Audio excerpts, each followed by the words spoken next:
समीचीन विकल्पों का सम्यक समाधान। सुनिए परम पूज्य श्रमण श्री सुप्रभ सागर जी महाराज के मुखारबिंद से YouTube चैनल सुप्रभ उवाच पर शुभाशीष परम पूज्य श्रमणाचार्य 108 श्री विशुद्ध सागर जी महाराज। सानिध्य श्रमण सुप्रभ सागर जी महाराज, श्रमण प्रणत सागर जी महाराज। पुण्य आर्जक श्रीमती मधुबाला सुरेश चंद जी पाटोदी, बेटी दामाद श्रीमती विनीता अर्पित जी पहाड़िया मंडीदीप, बेटे बहू मोहित अंकिता पाटोदी, रोहित मुस्कान पाटोदी, अभी नैवेद्य जीने भव्य एवं समस्त पाटोदी परिवार, जैन बर्तन भंडार छिंदवाड़ा।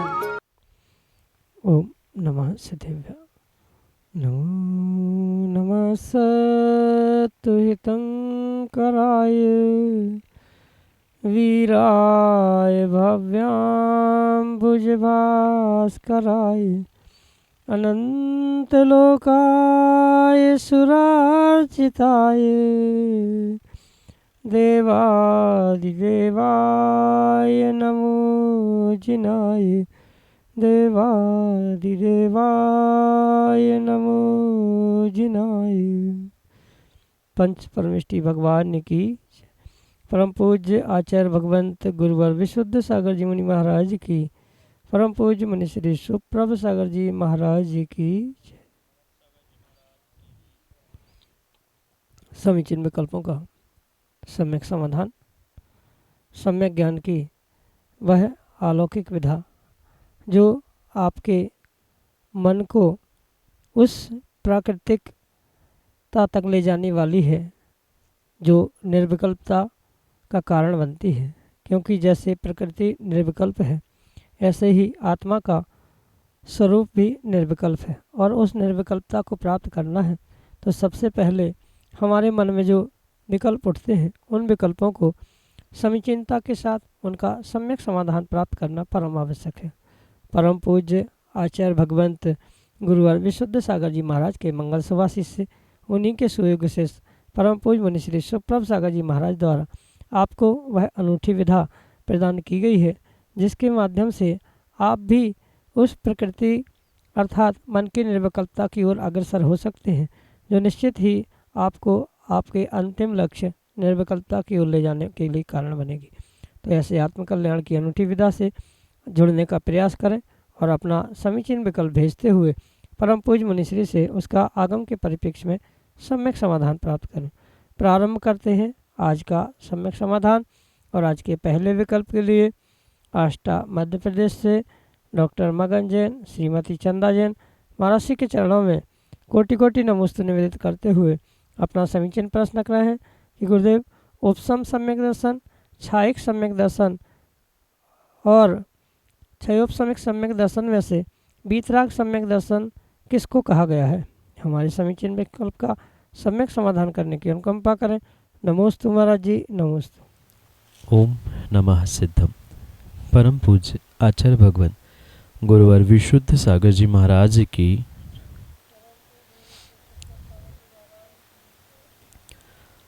आगम में जो 3 प्रकार के सम्यक दर्शन की चर्चा आती है, उपशम सम्यक दर्शन, क्षयोपशमिक सम्यक दर्शन और क्षायिक सम्यक दर्शन। इन 3 सम्यक दर्शनों में से जो क्षायिक सम्यक दर्शन है, उस क्षायिक सम्यक दर्शन को किसी अपेक्षा से आचार्य भगवंतों ने वीतराग सम्यक दर्शन कहा है। क्योंकि वीतराग शब्द का अर्थ व्युत्पत्ति रूप हम समझे तो विगतः रागा यस्मिन सह वीतरागा, मतलब बीत चुका है जिनका राग, उन्हें वीतराग कहा जाता है। जो 13वें गुणस्थान में अरिहंत भगवान बन जाते हैं वह केवली भगवान वीतरागी हो चुके हैं। उसके पूर्व भी जब 12वें गुणस्थान में मोह का नाश होने से 12वां गुणस्थान प्रकट हो जाता है, ऐसी अवस्था को भी वीतरागता कथनचित स्वीकार की जाती है। साथ में 4थे गुणस्थान वर्ती को भी वीतराग सम्यक दर्शन क्षायिक सम्यक दर्शन की अपेक्षा से कहा जाता है। जैसे कि व्युत्पत्ति अर्थ में हमने समझा कि विगतः रागा यस्मिन सह वीतरागा, बीत चुका है राग जिसका वह वीतराग है।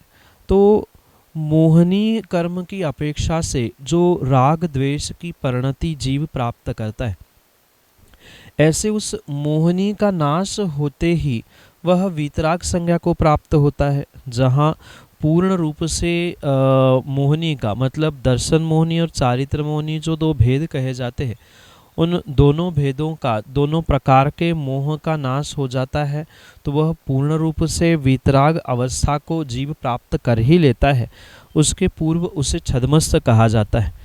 ऐसे ही जब आचार्य भगवंत कहते हैं कि चौथे गुणस्थान में जीव उस दर्शन मोहनी का क्षय करता है, क्योंकि क्षायिक सम्यक दर्शन स्वाभाविक रूप से उस दर्शन मोहनी के क्षय से ही प्राप्त होता है, तो क्षय से प्राप्त होने वाले उस सम्यक दर्शन की अपेक्षा से ही वहाँ पर उस जीव को जो चतुर्थ गुणस्थानवर्ती है, दर्शन मोहनी का क्षय करते हुए क्षायिक सम्यक दर्शन प्राप्त कर चुका है, ऐसे जीव को ही यहाँ आचार्य भगवंत पूर्ण रूप से क्षायिक सम्यक दृष्टि की श्रेणी में, मतलब वीतराग सम्यक दृष्टि की श्रेणी में रखते हुए क्षायिक सम्यक दर्शन को स्वीकार करते हैं। इसलिए तीनों में से जो क्षायिक सम्यक दर्शन है, वह क्षायिक सम्यक दर्शन ही पूर्ण रूप से वीतराग सम्यक दर्शन स्वीकार किया जाता है। जो दर्शन मोहनीय के संबंध में जो राग जीव का शेष था, वह राग वहाँ पर विगत चुका है, नष्ट हो चुका है, और उतना एक देश दर्शन मोहनी के अपेक्षा से बीता हुआ राग नष्ट होने के कारण से क्षायिक सम्यक दर्शन प्राप्त करने वाले जीव को ही आगम के परिप्रेक्ष्य में वह वीतराग सम्यक दृष्टि कहा जाता है। यही आपके लिए सम्यक समाधान। श्रीमती अलका जैन, गिरनार, करेली, मध्य प्रदेश से महाराज के चरणों में बारंबार नमोस्तु निवेदित करते हुए अपना समीचीन प्रश्न कर रहे हैं कि महाराज जी 16 कारण भावना में सिद्ध भक्ति क्यों नहीं ली गई। हमारे समीचीन विकल्प का सम्यक समाधान करने की अनुकंपा करें। नमोस्तु महाराज जी, नमोस्तु। 16 कारण भावना तीर्थंकर प्रकृति के बंध के लिए कारण है। जब शब्द ही स्पष्ट कह रहा है कि 16 कारण भावना, जो 16 कारणों से भावना भाते हुए तीर्थंकर पद को देने के लिए निमित्त है, तो वहाँ तीर्थंकर से जो श्रेष्ठ पद, सिद्ध पद स्वीकार किया जाता है, जो कि जीव का अंतिम लक्ष्य हुआ करता है, उसकी भक्ति या उसकी प्राप्ति का वहाँ किसी प्रकार से कोई भी विकल्प ही नहीं है, स्थान ही नहीं है। इसलिए उस 16 कारण भावनाओं में आचार्य भगवंतों ने और तीर्थंकर भगवंतों के दिव्य ध्वनि के माध्यम से मात्र जो अरिहंत, आचार, उपाध्याय आदि आदि जो भक्तियाँ प्राप्त होती है, वहाँ सिद्ध भक्ति का स्थान नहीं है। पुनः ध्यान रखें, सिद्ध तीर्थंकर और अरिहंतों से अधिक श्रेष्ठ है। 8 कर्मों का नाश करते हुए भी उन्होंने सिद्धालय को प्राप्त कर लिया है।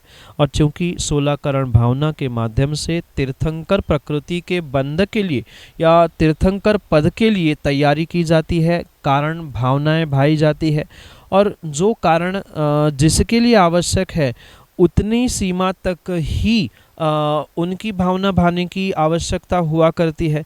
जैसे हम लौकिक दृष्टि में भी देखें, अगर किसी व्यक्ति को 10वीं पास करनी है तो वह 12वीं की तैयारी तो करेगा ही नहीं, 10वीं की ही तैयारी करेगा। अगर वहाँ कोई ये कहे कि अरे 12वीं की तैयारी क्यों नहीं की, 12वीं के बारे में कुछ कहा ही नहीं है, 12th की भी पढ़ाई होनी चाहिए, जब 12th में जाएगा तभी तो 12th की तैयारी होगी। यहाँ मुख्य उद्देश्य 10th की तैयारी के हिसाब से, मतलब तीर्थंकर प्रकृति के निमित्त से ही पुरुषार्थ किया जा रहा है, और तीर्थंकर प्रकृति के लिए सिद्ध भक्ति आवश्यक नहीं लगी। सिद्ध तीर्थंकर अरिहंतों से अधिक श्रेष्ठ है।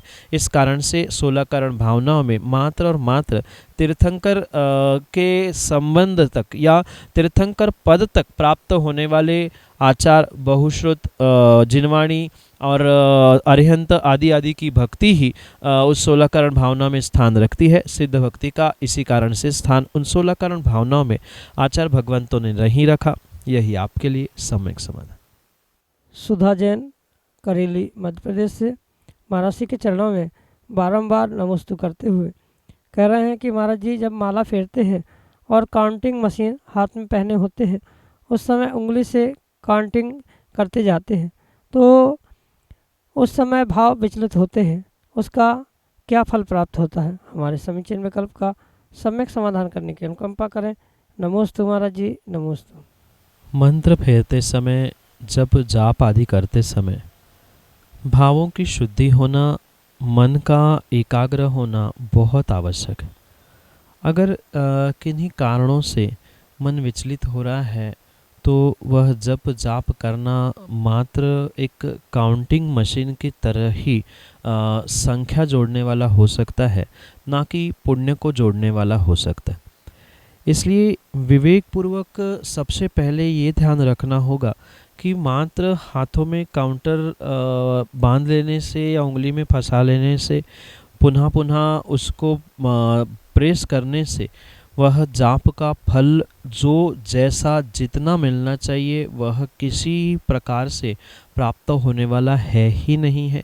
इसलिए विवेक पूर्वक जब भी आप जप जाप आदि करें, चाहे काउंटर के माध्यम से करें, माला आदि के माध्यम से क्यों ना करें, प्रत्येक स्थान पर ये विशेष ध्यान रखना होगा कि उस जाप को करते समय आप अपने भावों को, अपने मन को उस मंत्र में, मंत्र के अर्थ में स्टेबल करने का प्रयास करें और तभी जाकर कुछ हद तक उसका फल आपको पुण्य के रूप में प्राप्त हो सकता है। अन्यथा जैसे मैंने कहा कि जैसे मशीन चल रही है, मशीन को तुम 1.25 लाख, 2 लाख, 5 लाख, 50 लाख भी काउंटिंग दिख रही है पर पुण्य मशीन को नहीं लग रहा है। बिल्कुल ऐसा ही अगर मन उद्वेलित है, मन नहीं लग रहा है, कहीं ना कहीं दूसरे विकल्पों से भर रहा है, तो ये पक्का मानना उसका फल आपको प्राप्त होने वाला नहीं है। फल की प्राप्ति के लिए आपको मन की, भावों की विशुद्धि प्राप्त करने का पुरुषार्थ करना परम आवश्यक होगा और तभी कुछ फल उस जाप का विशेष रूप से आपको प्राप्त हो सकता है। इसलिए फल विपरीत प्राप्त करने की अपेक्षा से कम जाप करना श्रेष्ठ है, क्योंकि विधि पूर्वक किया गया कार्य ही वो विशेषता को देने वाला हो सकता है। कुछ ये भी चिंतन या ये भी विषय इसमें हो सकता है, जैसे बहुत सारे लोग यही कहते हैं कि कुछ तो उपयोग लग रहा है, कहीं ना कहीं हम जाप तो कर ही रहे हैं। ठीक है, ये एक उद्देश्य अभिप्राय हो तो सकता है, पर इसके पीछे के भी कारणों को समझने की आवश्यकता है।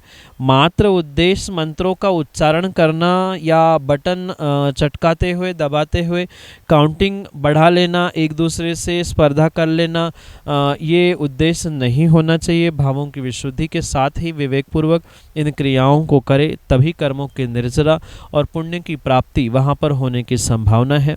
यही आपके लिए सम्यक समाधान। करेली मध्य प्रदेश से श्रीमती महिमा जैन महाराज जी के चरणों में नमोस्तु करते हुए अपना समीचीन प्रश्न रख रहे हैं कि महाराज जी, ऐसा कहा जाता है कि मौन सबसे बड़ा होता है, मौन की साधना सबसे बड़ी साधना होती है, और ऐसा भी सुनने में आता है कि जो समय पर सत्य ना बोला जाए वह गूंगे के समान है। तो हमें यह कैसे पता चलेगा कि कब सत्य बोलना है और कब मौन रहना है? हमारे समीचीन विकल्प का सम्यक समाधान करने की अनुकंपा करें। नमोस्तु महाराज जी, नमोस्तु। मौनम सर्वार्थ साधनम, ये कहा बिल्कुल सत्य है, पर ये तो व्यक्ति का अपना व्यक्तिगत विवेक होना चाहिए कि उसे कौन से स्थान पर मौन रहना है और कौन से स्थान पर बोलना है। क्योंकि इसका दूसरा पहलू भी यही कहा है कि समय पर अगर आप बोल नहीं पा रहे हैं या धर्म का, क्रियाओं का नाश हो रहा है और आप मौन लेकर बैठे हैं, तो कहीं ना कहीं ये भी बात गलत है। तो कहाँ बोलना, कहाँ नहीं बोलना, कितना नहीं बोलना, ये सब कुछ व्यक्तिगत रूप से व्यक्ति के विवेक पर डिपेंड करता है कि सिचुएशन क्या है। क्योंकि जैसे सभी बीमारियों की एक सी दवाई नहीं होती, माना कि रोग भले ही एक सा लगता है, बुखार एक सा लगता है, पर ठंडी से भी बुखार होता है, गर्मी से भी बुखार होता है, अपच से भी बुखार, अनेक कारणों से शरीर में रोग हो सकते हैं। दिखने के लिए बाहर से रोग समान दिख रहे हैं, पर अंदर के कारण समझे बिना उसकी सही मायने में दवाई नहीं की जा सकती। तो ऐसी ही स्थिति जीवन में आने वाली सिचुएशन, घटनाएं आदि को समझने के लिए आवश्यक हुआ करती। कहने का तात्पर्य सीधा सीधा इतना सा है कि कब मौन रहना और कब बोलना, ये तो ऐसा कोई नियामक बनाया नहीं जा सकता कि ऐसी ऐसी घटना हो जाए, या दिन में सुबह कोई घटना घटे तो मौन रहे, शाम को बोलना चाहिए, इतना बोलना चाहिए। ये तो व्यक्ति को इतना अपने में परिपक्व होने की आवश्यकता है, विवेक जागृत करने की आवश्यकता है कि किस सिचुएशन में बोलने से हल होगा, किस सिचुएशन में मौन रहने से हल होगा, उसका फल मुझे कहाँ, कैसे, किस प्रकार से मिल रहा है, ये सब कुछ समझने का स्वयं को ही कुछ अंशों में विवेक जागृत करना होगा। और इस विवेक के कारण से ही आप डिसीजन ले सकते हैं कि कहाँ बोलना, कहाँ नहीं बोलना, मौन रहने से फल मिलेगा कि नहीं मिलेगा।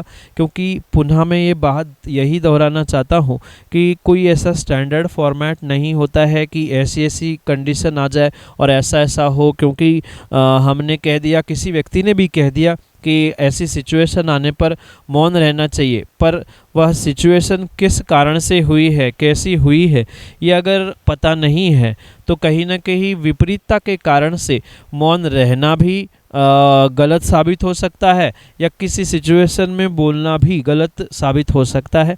ये तो आपको उस सिचुएशन को ही समझते हुए निर्णय करने की आवश्यकता है कि कब बोलना, कहाँ बोलना, कैसे बोलना, कितना बोलना, बोलना भी कि नहीं बोलना है, बोलने से क्या होगा, नहीं बोलने से क्या होगा। ये तो प्रैक्टिस से, मतलब अनुभव से ही आपको समझ में आ सकता है। और जितना इसका अनुभव होगा, जितना इस अनुभव से आप विवेक को प्राप्त करेंगे, सिचुएशन क्या है, कैसी है, ये अनुभव से ही समझ में आएगी। और अनुभव से समझ में आने से ही इसमें कुछ ना कुछ आपको विशेषता और विशेष फल प्राप्त होने की संभावना है। अन्यथा किसी प्रकार से विपरीतता को देने वाला, मतलब जो रिजल्ट है, चाहे मौन रखने के विषय में हो, चाहे हंसने बोलने के विषय में क्यों ना हो, वह पूर्ण रूप से विपरीतता ही दे सकता है। अगर आपको सिचुएशन का विवेक पूर्वक ज्ञान बोध नहीं है, तब ये सिचुएशन, मतलब मौन रहने की भी फलीभूत नहीं होगी, ना उसे बोलने का भी फल आपको क्रिया के फल के रूप में प्राप्त हो सकता है। इसलिए इतनी सी बात जीवन में ध्यान रखें कि हमेशा विवेक पूर्वक सिचुएशन को समझते हुए ही निर्णय करें कि क्या करना है, क्या नहीं करना, कब कहाँ क्या करना। और ये अनुभव से ही, प्रैक्टिस से ही संभव हो सकता है। ये हो सकता है कि अनुभवी लोगों के साथ रहते हुए आप उसके विषय में समझ सकते हैं, और जितना अनुभवी लोगों का सहवास या सानिध्य आपको मिलेगा, उतना ही आपका अनुभव प्रौढ़ होगा, प्रगल्भ होगा, जिसके माध्यम से आपको सोचने की आवश्यकता नहीं पड़ेगी। इसलिए अनुभवी लोगों के साथ अधिक से अधिक समय बिताए, अपने विवेक को बढ़ाए और सिचुएशन, कंडीशन समझते हुए ही स्वयं का स्वयं से निर्णय करें। यही आपके लिए समय समझ।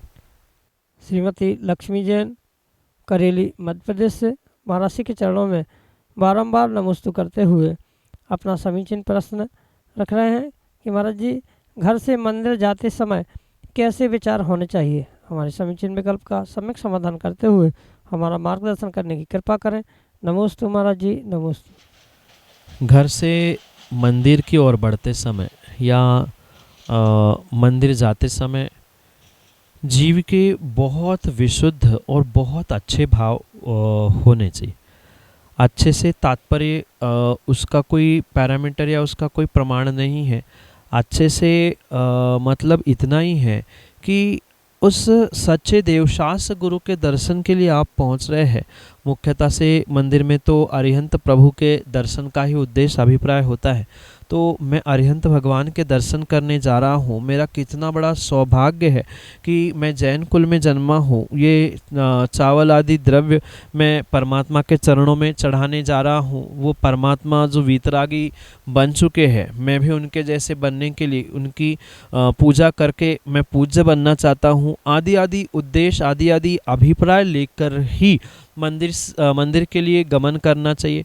और शायद इसीलिए आचार्य भगवंतों ने कहा है कि अगर व्यक्ति, कोई जीव, कोई श्रावक श्रद्धा पूर्वक मंदिर जाने की तैयारी करने से ही परमात्मा के बारे में, कर्मों की निर्जरा के बारे में, पूजन पाठ के बारे में अच्छे भावों के साथ, विशुद्ध परिणामों के साथ उस मार्ग को तय करता है या द्रव्य प्रासुक करता है, आदि आदि कोई भी कार्य मंदिर जाने तक करता है, तो ये पक्का मानना वह हजारों, सैकड़ों, लाखों उपवास का फल प्राप्त करता है। जैसे कवि ने आचार्य भगवंत की गाथाओं को पद्यानुवाद करते हुए कहा है कि जो जिनेंद्र भगवान का दर्शन करने के लिए जीव जाता है, श्रावक जाता है, और चूंकि वह श्रद्धापूर्वक जाता है तो श्रद्धापूर्वक जाने वाले श्रावकों के लिए मात्र घर से निकलते ही उसको 1000 गुना उपवास का फल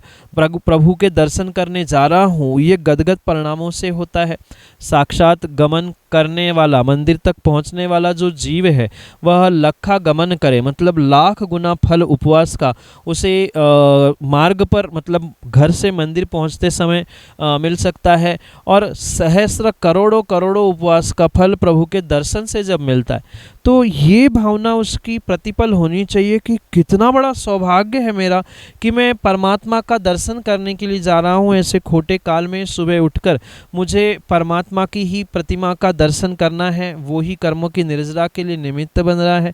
आदि आदि जितने विशुद्ध परिणाम आप करेंगे परमात्मा को ध्यान में रखते हुए, उनके जैसा मैं भी पूज्यता को प्राप्त करूं, ये अति दुर्लभ मनुष्य पर्याय मिली है। और इस अति दुर्लभ मनुष्य पर्याय का ये सौभाग्य है कि मुझे इस अति दुर्लभ मनुष्य पर्याय के निमित्त से ही जैन कुल मिला, और जैन कुल में भी सच्चे देवशास्त्र गुरु मिल रहे हैं, परमात्मा का दर्शन हो रहा है।